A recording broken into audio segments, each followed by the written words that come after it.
শীতের রাত, চারিদিকে শেয়ালের দল ঘুরে বেড়াচ্ছে। শ্মশান চত্বরের ভেতরে কিছু খাবার পাবার আসার জন্য তারা এদিক ওদিক চড়ে বেড়াচ্ছে। শ্মশানের পাশে কিছুটা দূরে থাকা হরিপদর চায়ের দোকানটা এখন বন্ধ করে দিয়ে হরিপদ বাড়ি চলে গেছে বেশ অনেকক্ষণ। শ্মশানের একমাত্র ঘাটবাবু শম্ভু তার অফিস করে একটি মাত্র টিমটিমে আলো জ্বালিয়ে বসে আছে। মুখে তার বিশেষ হাসি নেই, সবসময় যেন একটা গাম্ভীর্য বিরাজ করে। আর করবে নাই বা কেন? কত বছর ধরে এসে এমন একটা কাজ করছে যেখানে জীবনের চরম অবস্থা তাকে প্রত্যক্ষ করতে হয় প্রত্যেক দিন। ভগবান, কবে যে এই জীবন থেকে মুক্তি পাব আর ভালো লাগে না। সারা জীবন এই একটা জায়গায় একা একা কাটিয়ে দিতে হলো, তাতেও জীবনে কিছু পেলাম না। কখন একটা মরা আসবে কি আসবে না, আমাকে এখন বসে থাকতে হয়। কখনো কখনো মনে হয় এখান থেকে চলে যাই, কিন্তু সেটা আর হয়ে ওঠে না।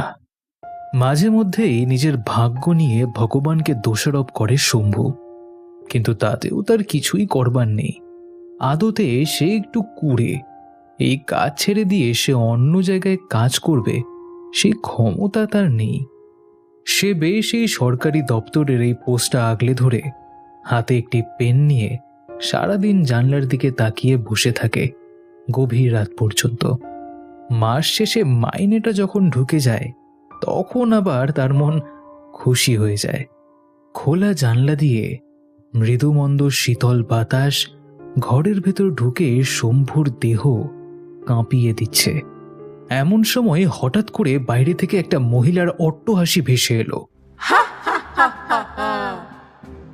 শ্মশানে রাতের বেলায় একা থাকতে থাকতে তার সাহসটা অনেকটাই হয়ে গেছে। কত কি দেখেছে সে এখানে, তার কোনো ইয়ত্তা নেই। কিন্তু হঠাৎ এমনভাবে অট্টহাসি শুনে সে একটু ঘাবড়ে গেল। আরে, এইভাবে হাসে কি? বাইরে কেউ আছে নাকি? দেখতে হবে তো একবার। শম্ভু তার চেয়ার ছেড়ে উঠে বাইরে গেল, কিন্তু অন্ধকার রাতের মধ্যে কাউকেই সে বিশেষ দেখতে পেল না। সে একটু অবাক হলো, তারপর ভাবল হয়তো তারই শুনতে ভুল হয়েছে। তাই জন্য সে আর বেশি ঘোরাঘুরি না করে আবার চলে এলো। বাইরের শিয়ালের উৎপাত এখন বেড়েছে, এভাবে একা মানুষকে পেলে হয়তো বা আক্রমণ করতে পারে। এই ভেবে শম্ভু চেয়ারে এসে বসেছে, এমন সময় আবার সেই অট্টহাসি শোনা গেল। এবারের হাসিটা তার কানের খুব কাছে যেন। হঠাৎ তার চোখটা জানলার দিকে যেতে সে ভয়ে একবারে আঁতকে উঠল। জানলার ওপার থেকে দুটো ক্ষতবিক্ষত নখযুক্ত হাত ঘরের ভেতর দিকে ঢুকে আসছে। হঠাৎ ঘাটবাবুর চোখ পড়তেই হাত দুটো আবার যেন ভেতর থেকে বেরিয়ে ঘরের বাইরে চলে গেল। তারপর অন্ধকারের মধ্যে জানলার নিচ থেকে দুটো জ্বলন্ত লাল চোখ ধীরে ধীরে উঠে এলো ওপরে। উড়ন্ত কালো চুলে মূর্তিটার মুখ ঢাকা। শম্ভু একটু সাহস নিয়ে উঠে গিয়ে মূর্তিটার মুখের ওপর সশব্দে জানলার কপাট দুটো বন্ধ করে দিল। পরের দিন ভোর, চারিদিকে কুয়াশায় আচ্ছন্ন। হরিপদ তার চায়ের দোকান খুলেছে। এমন সময় আজকে একটু সকাল করেই ঘাটবাবু চলে এলো। দোকানের সামনে ফাঁকা বেঞ্চিটায় বসে ডাক দিল, কাকা, একটু গরম চা দাও তো। আরে বাবু যে, আজকাল তো তাড়াতাড়ি চলে এলে যে, কি ব্যাপার? রাত্রে তাড়াতাড়ি বাড়ি চলে গেছিলে নাকি? সে কি আর উপায় আছে, আসলে ঘুমটাই তাড়াতাড়ি ভেঙে গেল, এই জন্য চলে এলাম। তাই বলো। আর ঠিক আছে, তুমি বসো বসো, আমি তোমার জন্য গরম চা দিচ্ছি। এই বলে হরিপদ চা তৈরি করতে মন দিল। এদিকে ঘাটবাবুও চিন্তিত মুখে বসে রইল। হরিপদ চা তৈরি করতে করতে বেশ কিছুক্ষণ ধরে শম্ভুর মুখের দিকে দেখল। সে বুঝতে পারল তার কিছু একটা হয়েছে। আবার জিজ্ঞেস করল, কি হয়েছে বাবু? আপনার কি কিছু হয়েছে? মুখটা ওরকম লাগছে কেন? কই না না তো কিছু হয়নি। এমনি সকাল থেকে মনটা একটু খারাপ করছে বাবা মায়ের জন্য। কবে তেনাদিকে হারিয়েছি। ও, তাও তো বটে। বাপ মায়ের কথা মনে পড়লে সত্যি মনটা দুঃখিত হয়। আচ্ছা, কালকে রাতে কোনো মরা এসেছিল নাকি আর? না, অনেক রাত পর্যন্ত বসেছিলাম, কোনো মরা টরা আসেনি। এই কথা বলার পর তারা আবার দুজনে চুপ করল, যে যার নিজের কাছে মন দিল। কিছুক্ষণ পর হরিপদ গরম চা এনে ঘাটবাবুর হাতে দিল। শম্ভু সেই চায়ের কাপে একবার চুমুক দিয়ে হরিপদকে বলল, আচ্ছা কাকা, বলছি কালকে রাতে তুমি কিছু দেখেছো? ঘাটবাবুর কথা শুনে হরিপদ কিছুটা অবাক হয়ে গেল। আজ পর্যন্ত শম্ভু এই প্রশ্ন কোনোদিন করেনি। হরিপদ বলল, কেন বাবু, এ কথা কেন জিজ্ঞেস করছো? কালকে রাতে একটা ব্যাপার হয়েছে, সেই কারণেই জিজ্ঞেস করছিলাম, এই আর কি। ব্যাপার? কি কি মানে কিছু হয়েছে? ঘটনাটা একটু খুলে বলো দেখি আমাকে। কালকে রাতে আমি আমার অফিসে বসেছিলাম, এমন সময় হঠাৎ করে বাইরে থেকে একটা অট্টহাসি শুনতে পাই। ভয়ঙ্কর আর্তনাদ বলতে পারো তাকে। তা হঠাৎ করেই আমার জানলার ওপারে আমি একটা জিনিস দেখতে পাই। হ্যাঁ, কি কি বাবু? একটা মেয়ের মূর্তি দেখতে পেলাম সেখানে। আমি এর আগে কোনোদিন এরকম দৃশ্য দেখিনি জানো। সে কি বাবু, আপনি আপনি ভূত দেখেছেন? হ্যাঁ, সেটাই বলতে পারো। কারণ এই শ্মশান ঘাটে এসে আমাকে ভয় দেখানোর ক্ষমতা এখানে আর কারোর আছে বলে তো মনে হয় না। কিন্তু কালকে আমি হঠাৎ করে এই রকম দৃশ্য দেখলাম কেন, তা কিছুতেই বুঝতে পারছি না। তাহলে তো এরপর থেকে আমাদের সবাইকে খুব সাবধানে থাকতে হবে। হ্যাঁ, সেটাই করতে হবে মনে হচ্ছে। সারা জীবন তো এই শ্মশানে ভূতের মতন রইলাম, কারো সাথে তো সংসার করতে পারলাম না। শেষকালে জীবনটাও যদি এই ভূতেদের হাতে দিয়ে দিতে হয়, তাহলে তো এই জন্মটাই আমার একেবারে গেল বলতে হবে। এই কথা ভেবো না বাবু। যদি সে তোমার কোনো ক্ষতি না করে, তাহলে বুঝতে হবে নিশ্চয়ই অন্য কোনো কারণে সে ঘুরে বেড়াচ্ছে। হ্যাঁ, কিন্তু কেন? সেটাই তো বোঝা যাচ্ছে না। দেখি, আর যদি কোনোদিন আমার সাথে দেখা হয় বা কোনোদিন আমার সাথে মুখোমুখি হয়, তাহলে আমি একবার জিজ্ঞেস করে দেখব। কিন্তু এদিকে যে আবহাওয়াটা খুব খারাপ হতে চলছে। তাই নাকি? আবহাওয়ার খবর শোনোনি? আসলে কালকে থেকে মনটা একটু অন্যদিকে ছিল, তা সেই জন্যই হয়তো খেয়াল করা হয়নি। হ্যাঁ বাবু, আজকে রাত থেকে খুব বৃষ্টি নামতে পারে। আহ, ভালো। একে ঠান্ডা, তার উপর আবার বৃষ্টি হলে তো আর দেখতে হবে না। যাই হোক, তুমি বসো, আমি অফিসে যাই। এদিকে বীরু আর কালীপদ খুবই অপ্রস্তুতে পড়ে গেছে, কারণ তাদের গ্রামের একজন বৃদ্ধ মারা গেছে। এদিকে আবহাওয়ার অবস্থাও খুবই খারাপ। গ্রাম থেকে কয়েকজন লোক ডেকে এনে তারা মরাটাকে শ্মশানে নিয়ে যাওয়ার ব্যবস্থা করছে। বীরু এবং কালীপদ বাদে দুজন লোক রাজি হয়েছে যেতে। লোক দুটো মাতাল গোছের, তাদের নিজেদের স্বার্থে তারা যাবে। এই বলছি, রাতটা পেরিয়ে সকালে গেলে হতো না? আরে না না, সকাল পর্যন্ত অপেক্ষা করা যাবে না। কখন মরেছে জানি না, সকালে পচে গিয়ে গন্ধ ছড়াবে। তার থেকে চল আজকে গিয়ে সৎকার করে নিশ্চিন্ত হয়ে যাব। কিন্তু আকাশের যা পরিস্থিতি, তাতে তো মনে হচ্ছে আজকে রাতেই জল নামবে। জল নামলে আর কি করা যাবে? তার থেকে তাড়াতাড়ি চল, আমরা কাজটা মিটিয়ে দিয়ে চলে আসি। আচ্ছা, ঠিক আছে, তাই চল।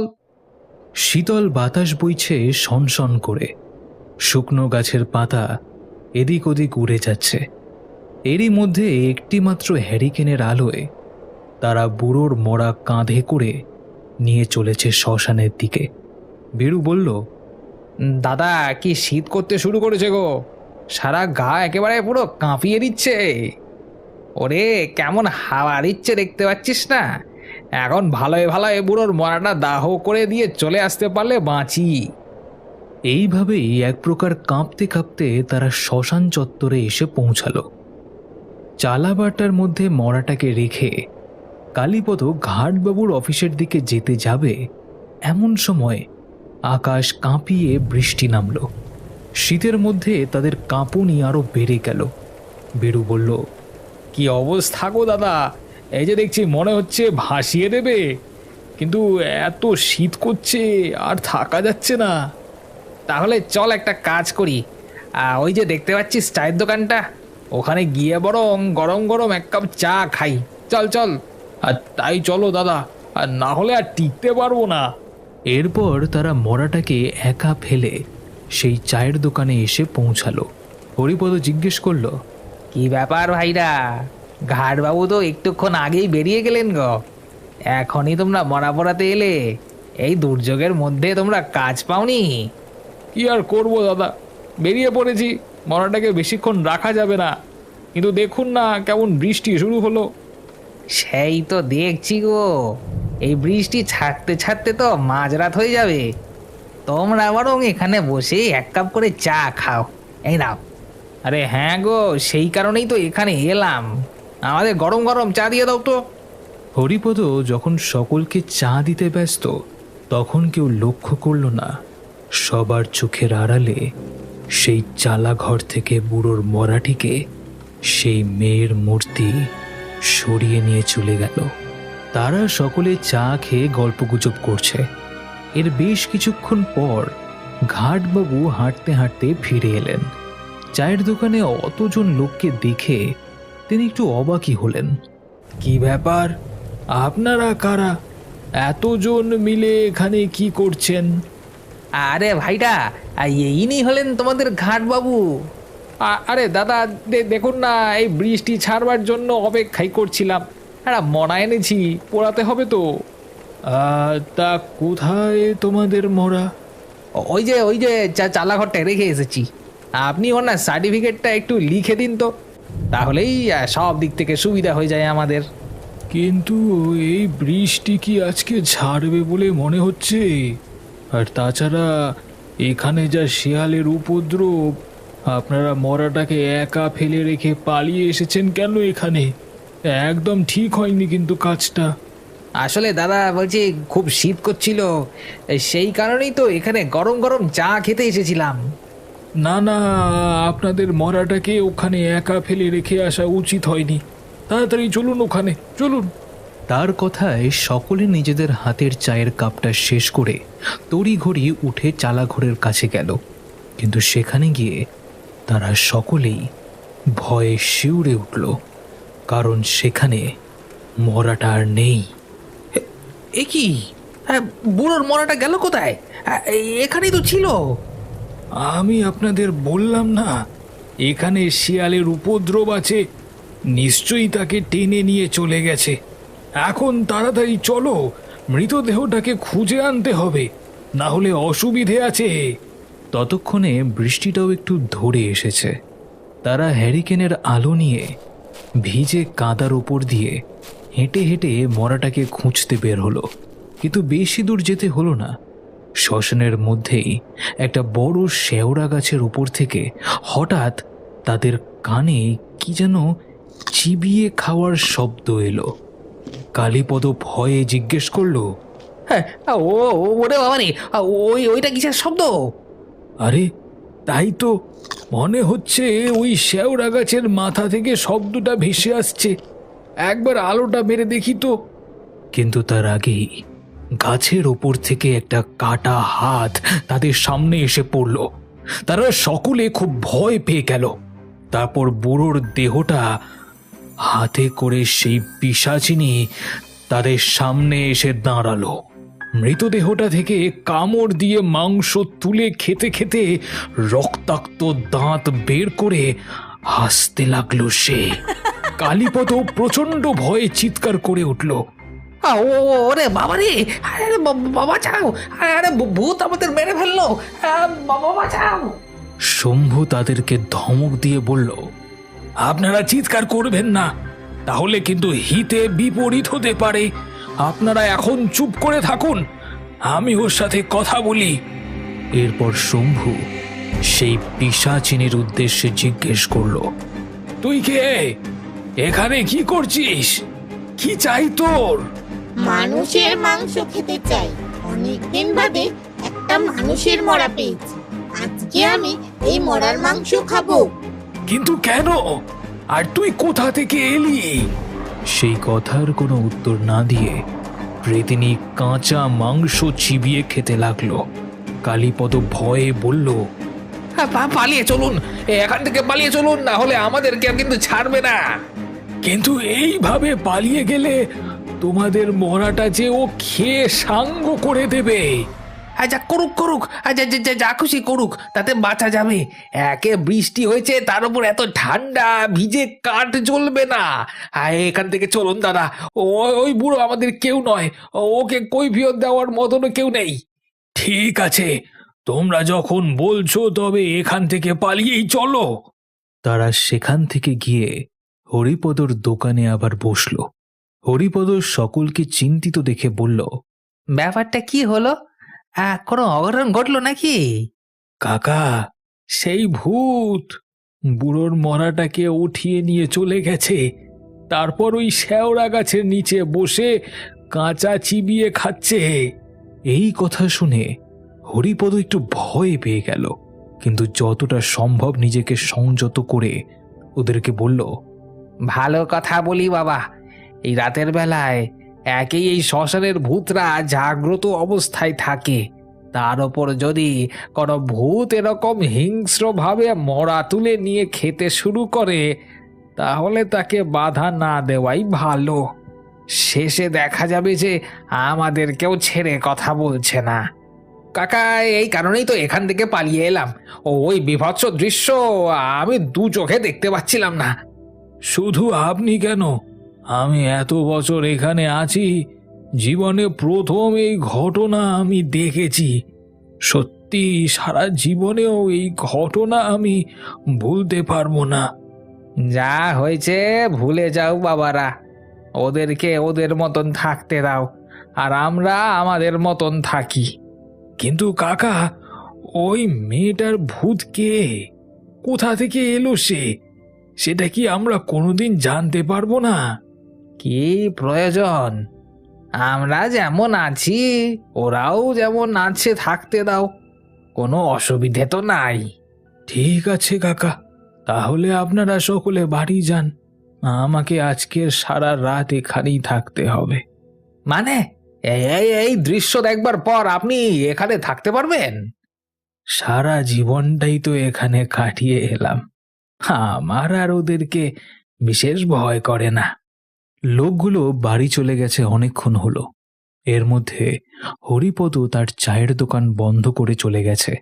ঘাটবাবু তার অফিস ঘরে চুপটি করে বসেছিলেন আর অপেক্ষা করছিলেন নতুন কোনো মরা আসে কিনা তার জন্য। বেশ অনেক রাত যখন হয়ে গেছে, হঠাৎ করে চারিদিক থেকে শিয়ালগুলো প্রচণ্ড আর্তনাদ করে উঠল।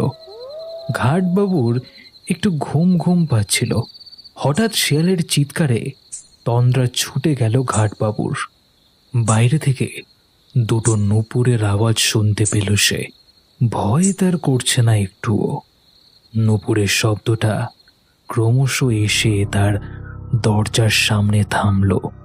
তারপরে এক মোহিনী কণ্ঠ ভেসে এলো, একবার বাইরে আসবেন, আপনার সাথে একটু দরকার ছিল, আমাকে একটু সাহায্য করুন না। ঘাটবাবু উঠলেন না, সেখানে বসেই জিজ্ঞেস করলেন, কে আপনি? কি চাই আপনার এখানে? আমার খুব জল পিপাসা পেয়েছে, আপনি দয়া করে আমাকে যদি এক গ্লাস জল দিতেন খুব উপকার হতো। কিন্তু আপনি কে? এত রাতে এখানে কি করছেন? ও মা, আমাকে চিনতে পারছেন না? ভালো করে ভেবে দেখুন তো আমি কে। শম্ভু বুঝতে পারল এ সেই রমণী পিশাচ যে কয়েকদিন থেকেই এই শ্মশানে ঘোরাফেরা করছে, বলল, তুমি তুমি এখান থেকে চলে যাও, আমাকে বিরক্ত করো না। আমি মানুষ হয়ে তোমার উপকার করতে পারবো না, দয়া করে এখান থেকে চলে যাও। এইভাবে তো আমাকে তাড়ানো যাবে না। আমি এই শ্মশান ছেড়ে কোথাও যাচ্ছি না। তুমি যত তাড়াতাড়ি পারো আমাকে নিজের করে নাও। আমি প্রতিদিন রাত্রে তোমার সাথে দেখা করতে আসবো। তোমার একাকিত্ব সারা জীবনের মতো দূর হয়ে যাবে। শম্ভু ভাবল, সত্যি তো, সারা জীবনটাই তো আমি একা। এখন যদি কেউ আমার একাকিত্ব দূর করবার জন্য এমন সুযোগ দেয়, সে মানুষ হোক বা ভূত, তাহলে আমি সেটা ছেড়ে দিচ্ছি কেন? না না, যে আমার সঙ্গে সময় কাটাতে চায় তাকে আমি এইভাবে দূরে সরিয়ে দিতে পারি না। এই কথা ভেবে নিজের চেয়ার ছেড়ে উঠে ঘাটবাবু তার অফিস রুমের দরজা খুলে দিল। দরজার ওপারে সে ভয়ঙ্কর লাল চোখ, খোলা চুল এখনো হাওয়ায় দুলছে মেয়েটির। তার দিকে তাকিয়ে ঘাটবাবু মধুর স্বরে বলল, এসো, ভেতরে এসো। এরপর থেকে প্রতি রাতেই সে আসে ঘাটবাবুর সাথে দেখা করতে। তারা দুজনে অনেকক্ষণ গল্প করে। এইভাবেই বেশ সুখে জীবন কাটাতে থাকে শম্ভু, অর্থাৎ আমাদের ঘাটবাবু।